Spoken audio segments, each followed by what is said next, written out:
ইউনূসের অনেক দায়িত্ব ছিল, সেই দায়িত্ব সে পালন করেন নাই। আইন শৃঙ্খলা এবং অর্থনীতির দিকে নজর না দিয়ে তিনি অন্য বিষয়ে নজর দিয়েছেন। মুক্তিযুদ্ধের ইতিহাস, মুক্তিযুদ্ধের নেতা, মুক্তিযোদ্ধাদেরকে কিভাবে অপমান করা হবে, মুছে ফেলা হবে। উনি তো আমেরিকা এসে বলেই গিয়েছেন যে সেট বাটন পুশ করে এই ইতিহাসকে মুছে ফেলা হবে। ডক্টর নুরুন নবী, আপনি কি বলতে পারেন গত এই প্রশ্নটি আপনাকে করা সঙ্গত নয়, তারপরে আমি করি যে গত 1 বছরে ডক্টর ইউনূসের অর্থনীতিতে তার সাফল্যটা কি আছে?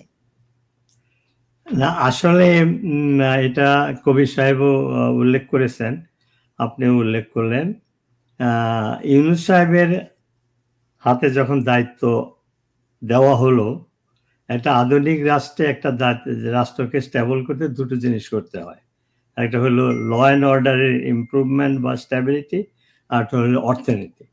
ডক্টর ইউনূস এই দুটোর কোনোটাই করেন নাই। আপনারা যে প্রশ্ন করছেন যে আগে কোনো উদ্যোগ কেন নেওয়া হয় না, কারণ ইকোনমিক প্রায়োরিটি ডক্টর ইউনূসের না, অর্থনৈতিক অবস্থা ছাড়াও আইন শৃঙ্খলার স্ট্যাবিলিটি সেটাও না। এখনো প্রতিদিন রেপ হচ্ছে, ঘরের ভিতরে যারা মহিলারা বাস করে তাদেরকে ঘরে ঢুকে রেপ করা হচ্ছে, লোকজনকে কি বলে ওটাকে মব ভায়োলেন্স এর মাধ্যমে হত্যা করা হচ্ছে। কাজেই ডক্টর ইউনূসের ইকোনমিক প্রায়োরিটি ছিলই না বললে চলে।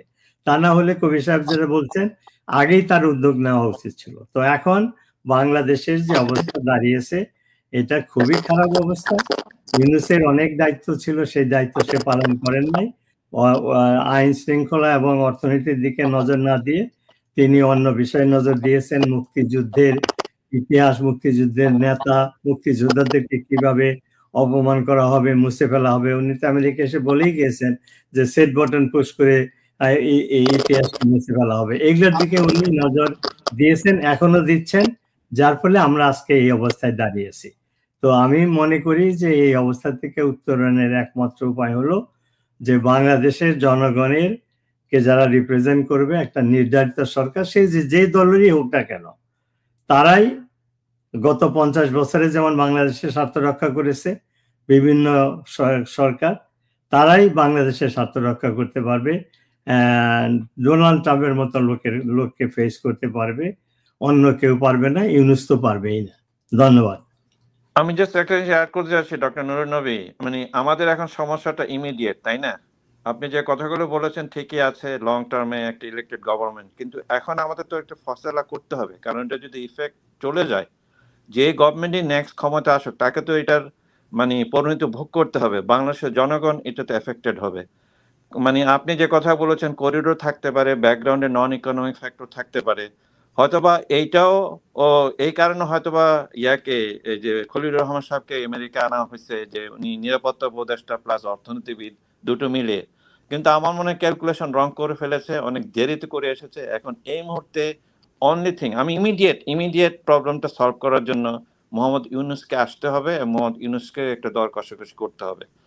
এবং সেট দিস লং টার্মে আমাদের ওই যে একটা কান্ট্রির উপর ভরসা করে আমাদের যে ডাইভার্সিফিকেশনের ব্যাপার বলি আমরা, মানে কান্ট্রি ডাইভার্সিফিকেশন এবং আমাদের প্রোডাক্ট ডাইভার্সিফিকেশন দিকে এগোতে হবে। 80% আমাদের ফরেন রিজার্ভ আসে ইয়ার থেকে, গার্মেন্টস থেকে। ডক্টর কবির হাসান, আপনার কি মনে হয় যে ডক্টর ইউনূস আসলেই সমস্যার সমাধান হবে? না, আমি মন গলাতে পারবে? আমি সেটা বলতে পারছি না, আমি সেটা বলতে পারছি না। কিন্তু আমি একটা জিনিস বলি, সে প্রেসিডেন্ট ডোনাল্ড ট্রাম্প যে নার্সিস্টিক পারসন, সেইগুলো লাইক করে। সে আমি যেটা বললেন নুরুন নবী সাহেব অথবা শোকরের সাহেব, কেউ জানে না তার অ্যাডভাইজাররা কখন সে কি করে। রাত্র 3টায় সে মানে সোশ্যালে দিয়ে তার রাজ্য চালায়। কেমন করে ডক্টর ইউনূসের প্রতি ভরসা করব? তিনি তো একজন ইকোনমিস্ট, নোবেল লরিয়েট। কিন্তু আপনি আমাকে বলুন তো, শুধু এই একটা ক্ষেত্র নয়, গত 1 বছরে তার অর্থনীতিতে সাফল্য কি আছে? আমাদের জিডিপি 3-এ নেমে গেছে, রাইট? না, দেখুন বাংলাদেশের অবস্থা যে শেখ হাসিনা গভর্নমেন্ট, আপনি ইউ হ্যাভ টু গো মানে ফ্যাকচুয়াল, তাই না? বাংলাদেশের ইকোনমিকে শেখ হাসিনা ধ্বংস করে দিয়ে গেছে, ব্যাংকিং সেক্টরকে লুটে পুটে তার লোকরা খেয়ে গেছে। আমি একটা ব্যাপার বলতে পারি, যেহেতু আমি অর্থনীতি ফিনান্সের লোক, যে মানে মোহাম্মদ ইউনূস অ্যাটলিস্ট সেটাকে একটু ঘুরে দাঁড় করিয়েছে। অ্যাটলিস্ট এরা খারাপ হচ্ছে না, এটা ভালোর দিকে যাচ্ছে। একটা মানুষ, মোহাম্মদ ইউনূস তো পলিটিশিয়ান না, সে একটা গ্রামীণ ব্যাংক চালিয়েছে, সেখানে সে মহা অধিকর্তা, তাই না? একটা সংগঠন চালানো একটা দেশ চালানো এক না। যেই প্রবলেমটা আমরা আমেরিকার বেলায় দেখছি, Donald Trump is a businessman, he was never a politician. এই জন্য সে দেশ চালাতে যে এটিকেট আছে সে এটিকেটও ঠিকভাবে ধরে রাখতে পারতেছে না। এই যে নেতানিয়াহু আসছে কথাবার্তা বলতেছে, নেতান আপনি কি জানেন যে ইসরায়েলের সাথে আমেরিকার যে মানে ট্রেড ট্রিটি আছে তার মানে 0% ওরা ওদের পণ্য আদান প্রদান করে। তারপরে এই যে যখন লিবারেশন ডেতে ইসরায়েলের উপর 17% কিন্তু ট্যারিফ আরোপ করেছিল। নেতানিয়াহু আইসা বলছে যে আমরা তোমাদের সব ইয়া করে 0 করে দিব, তারপর দেখবেন ইসরায়েলের সাথে তাদের 0%। এই যে বুচারকে যেইভাবে সম্মান করা, আপনি তার বডি ল্যাঙ্গুয়েজ দেখেছেন? ইটস লাইক মানে নেতানিয়াহু আসছে, সে উইন করেছে, সবার সাথে যেভাবে কথা বলতেছে বলছে he is the king not America. যে এই ধরনের জিনিসগুলো হয় কিভাবে? এগুলো হয় একটা লং টার্ম এরিয়া। আমেরিকার ইকোনমি, ইন্টেলিজেন্সিয়া বলেন, একাডেমিক্স বলেন, অর্থ বলেন, যেখানেই বলেন সেখানে যে জুইশ টিভিগুলো যেভাবে স্ট্রং এবং জুইশ পপুলেশন যেভাবে স্ট্রং, আপনারা নিউ ইয়র্ক সিটিতে থাকেন, আপনারা নিজে জানেন। এটা কি একটা প্রশ্ন হতে পারে যে আপনি ইলেক্টেড হওয়ার পরে কোথায় যাবেন? সবাই বলে আমি ইসরায়েলে যাব। ইসরায়েলের সাথে আমি থাকি নিউ ইয়র্ক সিটিতে, নিউ ইয়র্কের সমস্যা নিয়ে আমি সমাধান করব, আমাকে ইসরায়েলে যায় মানে হিজরত করে আসতে হবে যদি আমি নিউ ইয়র্ক সিটির ইয়া হই। তাহলে তারা আমাদের সমাজে রন্ধ্রে রন্ধ্রে কিভাবে ঢুকে পড়েছে। আমাদেরকে এগুলো লং টার্ম স্ট্র্যাটেজি নিতে হবে, কিন্তু এটা লং টার্মের ব্যাপার। আস্তে আস্তে আমি বিশ্বাস করি যে বাংলাদেশের জনগণ খুব ক্রিয়েটিভ, তারা এটা করতে পারবে। এখন মোহাম্মদ ইউনূসকে তুলোধনায় করে কোনো কিছু আমাদের ঠিক না, অনেক কিছু ভুল হয়েছে আমাদের। ধরেন এই যে 32 নম্বর জ্বালিয়ে পড়ে দিয়েছে, এই ব্যাপার আমার মনে হয় এগুলো আমি ডিসলাইক করতে পারি, অনেক কিছু আছে তাই না, কিন্তু এগুলো তো আমাদের ন্যাশনাল ট্রেজার, একটা হিস্ট্রির অংশ।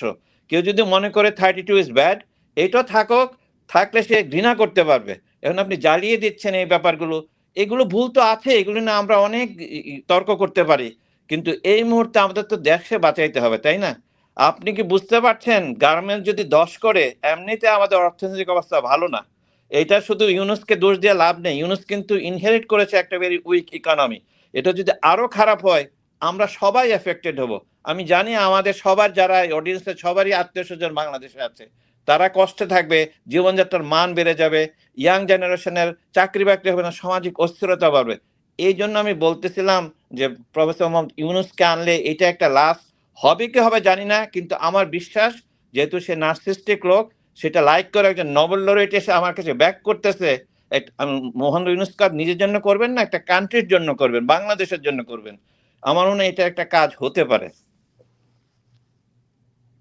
ডক্টর নুরুন নবী, এটা কতখানি সঙ্গত যে শেখ হাসিনা ব্যাংকগুলোকে ধ্বংস করে দিয়েছেন এবং সেটি বরং ডক্টর মোহাম্মদ ইউনূস অনেকখানি সঠিকভাবে রেখেছেন? এগুলো তো আমরা তো 1 বছর যাবত শুনছি এগুলো হলো রেটরিক, কোনো প্রমাণ কেউ দিতে পারেনি যে লক্ষ লক্ষ হাজার হাজার কোটি টাকা ইউনূস হাসিনার সময় বিদেশে গিয়েছে, কেন প্রমাণ দিয়েছে? প্রমাণ দিতে পারেনি। লন্ডনে এসেছিল ইউনূস কি বলেন দুদকের চেয়ারম্যানকে নিয়ে এগুলো ইনভেস্টিগেট করার জন্য। রেজাল্টটা কি? আমি একটা ব্যাংকের খোঁজ খবর জানি, আমার ইনভেস্টমেন্ট আছে ব্যাংকে, সেই ব্যাংক ঠিক মতো চলছে। তো এই পলিটিক্সে রেটরিক ব্যবহার করা হয় কোনো প্রমাণ ছাড়াই। এখন 1 বছর আগে গত বছরের 4 অগাস্টে বাংলাদেশের অর্থনীতি কি ছিল, এখন কি অবস্থায় আসে সেটা তুলনা করলেই তো হয়। সেই দুর্নীতির সূচকি ধরেন আর করাপশনের সূচকি ধরেন, আপনি যদি এগুলো বিচার করেন হেড টু হেড, বাংলাদেশের দুর্নীতি যদি থেকে থাকে ইন্ডেক্স 1 শেখ হাসিনার সময়, এখন হচ্ছে 100,000 গুণ। যেমন ইউনূস নিজেই ক্ষমতায় এসে পরের দিনই 666 কোটি টাকার ট্যাক্স সেই ইরেজ করে ফেলছে। তো এটা কি দুর্নীতির বড় প্রমাণ না? শেখ হাসিনার বিরুদ্ধে এরকম কোন প্রমাণ দেখাতে পারবে? এগুলো হলো রেটরিক্স, আমরা খোঁজ খবর জানি না, আমরা না জেনে এই সমস্ত বলি। প্রমাণ হবে যে কোনগুলো সত্য কোনগুলো মিথ্যা। এই ইউনূস যখন থাকবে না তখন এগুলা সব প্রমাণ হবে যে কোন আমলে কতটুকু দুর্নীতি হয়েছিল, অর্থনৈতিক অবস্থা, বাংলাদেশের মানুষের জিনিসপত্রের দাম ক্রয় ক্ষমতার বাইরে গেছে, স্টারভেশনে মানুষ মরতেছে। আপনি রাস্তাঘাটে যখনই রিক্সার কথা বলবেন যে আমরা আগেই ভালো ছিলাম, আমরা জিনিসপত্র কিনে খেতে পারতাম, এখন মানুষ না খেয়ে আছে। তারপরে লক্ষ লক্ষ শ্রমিক বেকার। এটা এই ইন্ডাস্ট্রিগুলো কিসের জন্য বন্ধ হয়েছে? বন্ধ হয়েছে ভায়োলেন্সের জন্য, মব ভায়োলেন্সের জন্য, চাঁদাবাজির জন্য। এক একটা ইন্ডাস্ট্রিয়ালের কাছে চাঁদা চাওয়া হচ্ছে, চাঁদা না দিলে দোকান বন্ধ, ফ্যাক্টরি বন্ধ। গাজী ইন্ডাস্ট্রির প্রায় 80,000 90,000 শ্রমিক ছিল, সেগুলো সব পুড়িয়ে দেওয়া হয়েছে। সেই কারখানা বন্ধ, শ্রমিকরা না খেয়ে আছে, তাদের কোনো খোঁজ খবর নাই। যে দরবেশ নামে যিনি পরিচিত, তার উপরে 100,000 এমপ্লয়ি আছে, তার কোম্পানি কারখানাগুলো বন্ধ। এগুলো কে বন্ধ করেছে? এই মব ভায়োলেন্স করে বন্ধ করা হয়েছে। এগুলো তো ইউনুস চালু রাখতে পারতো। যদি দুর্নীতি করে থাকে, দরবেশের শাস্তি হতো, গাজীর শাস্তি হতো, কিন্তু উনি এটাকে ধ্বংস করতে দিয়েছেন মব ভায়োলেন্স ইন্ট্রোডিউস করে। আজকে বাংলাদেশের অর্থনীতির এই অবস্থা। তো কাজেই যারা এই বাংলাদেশের বর্তমান অর্থনৈতিক অবস্থার জন্য শেখ হাসিনাকে দায়ী করেন যে উনি ইনহেরিট করেছে খারাপ অর্থনীতি, দ্যাট ইজ নট ট্রু। উনি যে কারণে রেখে গেছিল, সেখান থেকে ইউনুসের দায়িত্ব ছিল স্ট্যাটাস কো মেনটেন করা অথবা সামনের দিকে নিয়ে যাওয়া। উনি সেটা পারেন নাই, বরং বাংলাদেশের অর্থনীতিকে ধ্বংস করেছে, আইন শৃঙ্খলা ধ্বংস করেছে। বাংলাদেশ মানুষ এখন ঘরে ঘুমাতে সিকিউর ফিল করে না, ঘরে ঘুমাতে পারে না। প্রতিদিনই রেপ হচ্ছে। এই কয়েক মাসেই 300-400 রেপ হয়েছে, এবং সেগুলো আবার ভিডিও করে ছাড়া হচ্ছে। পুলিশের 3,200 শ্রমিক পুলিশকে হত্যা করা হয়েছে, এবং তাদের বিচার বন্ধ করে দেওয়া হয়েছে ইনডেমনিটি অর্ডিন্যান্স চালু করে, যার ফলে পুলিশরা তাদের মোরালজি ভেঙে গিয়েছে, তারা তাদের দায়িত্ব পালন করতে পারছে না। বাংলাদেশে পুলিশ বাহিনী নাই, আর্মি ম্যাজিস্ট্রেটে পাওয়ার পরে বসে আছে, তাহলে আইন শৃঙ্খলাকে রক্ষা করবে? এই যে চাঁদাবাজি হচ্ছে যে বিভিন্ন ইন্ডাস্ট্রির লোকজনকে, ইভেন আমি আরো স্পেসিফিক বলতে পারি, আমি $1 লক্ষ খরচ করে আমি একটা লাইব্রেরি করেছিলাম আমার গ্রামে, নাম দিয়েছিলাম জয় বাংলা পাঠাগার। সেই লাইব্রেরিটা ধ্বংস করেছে। এই লাইব্রেরির কি অপরাধ ছিল? এই লাইব্রেরিতে মানুষ কেন চাঁদা দিলে এটা ধ্বংস হতো?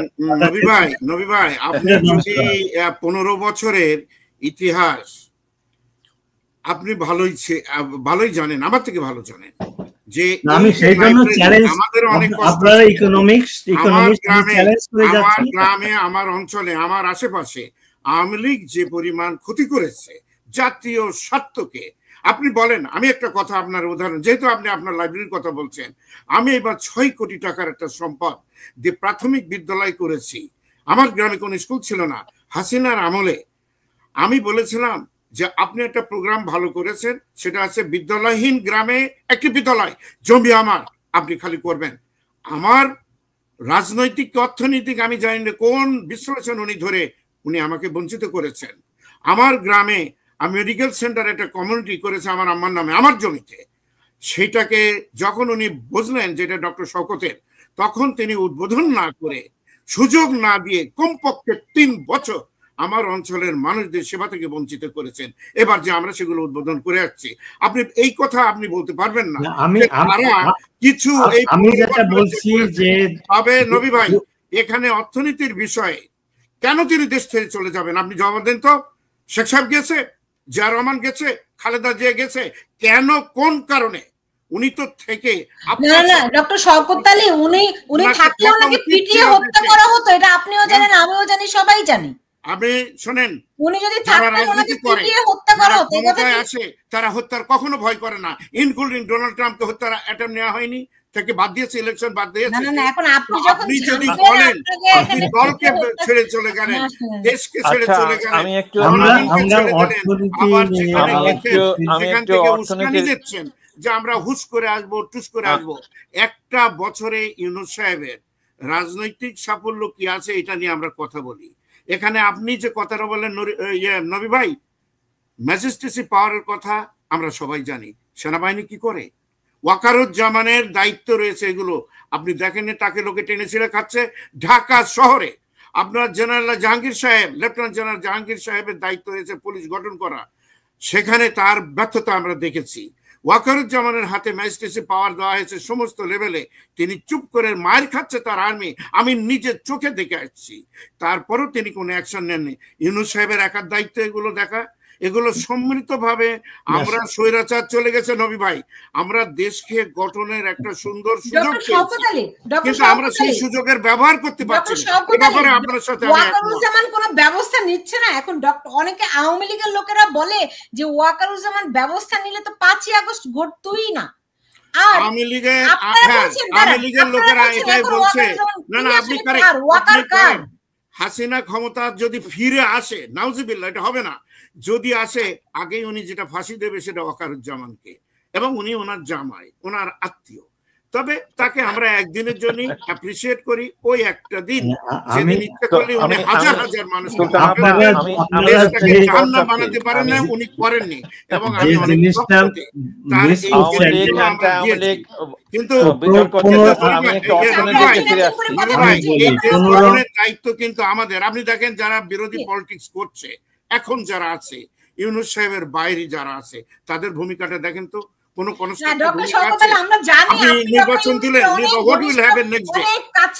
ডক্টর ইউনূস নিউ ইয়র্কে আসলে আপনার সঙ্গে অনেক মিটিং এর পরে মিটিং করেন, আমরা সেটা জানি, কিন্তু তারপর বাংলাদেশটাকে আমরা সবার আগে তুলে ধরি যে বর্তমানে বাংলাদেশের যে আইন শৃঙ্খলার পরিস্থিতি, সেই পরিস্থিতিতে এই দায়িত্ব তো তাকেই নিতে হবে। ধরেন মারা গেছে, তাদেরকে তো নিশ্চয়ই শেখ হাসিনা নিজে গিয়ে গুলি করেননি, যেমন করেই হোক তারা মারা গেছে, এবং দেশের প্রধানমন্ত্রী হিসেবে সেটা দায়িত্ব শেখ হাসিনারই ছিল। আজকে দেশে যে অরাজকতা চলছে, এই সবকিছুর দায়িত্ব তো ডক্টর ইউনূসকেই নিতে হবে। কারেক্ট, কারণ ডক্টর ইউনূস হচ্ছে আমার দেশ বড়, আমার দেশের স্বার্থ, এদেশের শৃঙ্খলা, এদেশের উন্নতি, স্টেবিলিটি এবং আমাদের ভবিষ্যৎ নির্ভর করবে একদিনের জন্য ক্ষমতায় যে থাকবে, এটা তার দায়িত্ব।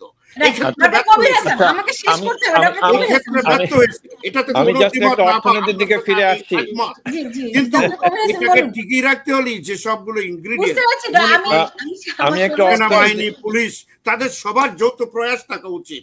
আমি একটা অর্থনীতির দিকে ফিরে আসছি। আমি রেসপেক্টফুলি ডিসএগ্রি করছি ডক্টর নুরুন নবীর সাথে, যে অর্থনীতির যে পিকচার উনি দিয়েছেন উনি ঠিক না। ব্যাংকিং সেক্টরের কথা উনি যে বলেছেন এটা ঠিক না। এই পুরো ব্যাংকিং সেক্টর স্পেসিফিক্যালি যে 10টা ইসলামী ব্যাংক আছে, তার মধ্যে 8টা আসসালাম গ্রুপের কাছে গিয়েছে। এর মাধ্যমে যেই ধরনের সম্পদ পাচার হয়েছে বাংলাদেশ থেকে, 8টার মধ্যে এখন আপনি যেন 5টা ব্যাংকে একীভূত করার চেষ্টা করা হচ্ছে। তার মধ্যে 3টার 85% NPL, 4টা কোম্পানি ওদেরকে অডিট করেছে ইন্ডিপেন্ডেন্টলি, ওরা পুরো খালি করে দিয়েছে। আপনি যে কথাটা বলেন ঠিক বলেননি নন্নু ভাই, আপনি এক বছরে আনতে পারলেন না কেন? আমি কথাই তো বলছি, লেট মি ফিনিশ। উনি এখন এইটাকে ডাউন ফ্লোটা, আমি তো এইটাই বলেছি প্রথমে, এই যে উনি প্রবলেমগুলো ইয়া করেছেন, একজন ভালো গভর্নর ওখানে বসেছে, এই গভর্নর এটাকে আরো খারাপ অবস্থাকে একটা উপরের দিকে নিয়ে যাচ্ছে। এখনো আমি বলবো না যে সংকটমুক্ত অবস্থায় আছে, বাংলাদেশের ব্যাংকিং এখনো খুব ভঙ্গুর, এবং টাকা ছাপানোর কথা বলেন, ইনফ্লেশন, এগুলোর সাথে ম্যাক্রোইকোনমিক একটা কানেকশন আছে। আর এই যে উন্নয়নের গল্প যেটা আমরা শুনি যে আওয়ামী আমলের 15 বছরে, প্রত্যেকটা number is inflated, manufactured number. আপনি ম্যানুফ্যাকচার্ড নাম্বার নিয়ে আপনি কিভাবে কনক্লুশন ড্র করবেন, কিভাবে আপনি প্ল্যানিং করবেন? ডক্টর কবির, আপনি আমাকে বলুন তো, যে বিশ্ব ব্যাংক এখন বলছে বাংলাদেশে এই 5ই আগস্টের পরে 30 লাখ মানুষ নতুন করে হতদরিদ্র হয়েছে, এইটা কি ম্যানুফ্যাকচার্ড? না, আমি তো বলছি না যে অর্থনীতির অবস্থা ভালো হয়ে গেছে, আমি তো বলবো না, আমি তো এটা এখনো বলি একটা অনির্বাচিত সরকার। আপনি যে বলছেন তাহলে, আচ্ছা, এই নতুন করে যে হতদরিদ্র হয়েছে, তার মানে এই 30 লাখ মানুষ তো আওয়ামী লীগ আমলে হতদরিদ্র ছিল না? না, এটা হয়েছে কারণ একটা পরিবর্তনের মধ্য দিয়ে আমরা যাচ্ছি। অনেক কিছু মব ভায়োলেন্সের কথা বলেছেন, এটা আমি এগ্রি করছি। আইন শৃঙ্খলা পরিস্থিতির অবনতি, সেটা আমি এগ্রি করছি।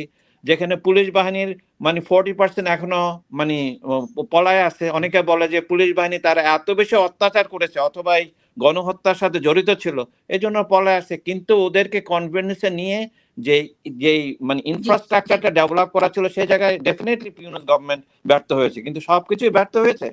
শেখ হাসিনা যেভাবে একটা দেশকে ধ্বংস করে গেছে, তাকে ক্ষমার অযোগ্য। এবং এখনো নাকি বলছেন যে শেখ হাসিনার মতো ডাইনামিক লিডার হয় নাকি? না না, ডাইনামিক লিডার সে নিজেই, তার কাছে সব স্থাবক। আমাদের যে ডোনাল্ড ট্রাম্প যেরকম স্থাবক চারপাশে ছিল, আমি বলবো যে যারা আওয়ামী লীগের বুদ্ধিমান, কারণ আওয়ামী লীগের দেশের সবচেয়ে বড় দল এখন স্বাধীনতার দল।